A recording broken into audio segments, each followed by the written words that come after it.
Kebakaran di gedung perkantoran Kemayoran, polisi pastikan ada korban jiwa. Kebakaran kantor Terra Drone di Jalan Lejen Suprapto nomor 23, Cempaka Baru, Kecamatan Kemayoran, Jakarta Pusat, Selasa, 9 Februari 2025, memakan korban jiwa.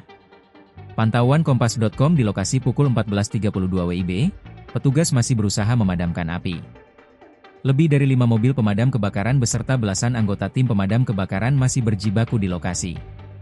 Ada 8 kantung jenazah yang dibawa keluar oleh petugas dari dalam gedung. Sementara itu, sejumlah petugas kebakaran lain masih berada di dalam lantai 2 gedung untuk menyisir korban lainnya.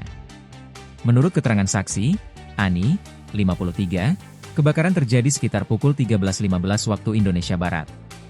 Tadi tiba-tiba lampu mati, lalu ada orang ramai minta tolong.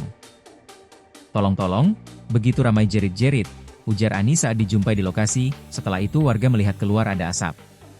"Ada api besar," imbuh dia. Selanjutnya, warga ramai berkerumun melihat lokasi kejadian. Setelah itu, polisi dan petugas pemadam kebakaran langsung berdatangan ke lokasi. Akibat kejadian ini, ruas Jalan Lejen Suprapto mengalami macet pada Selasa sore.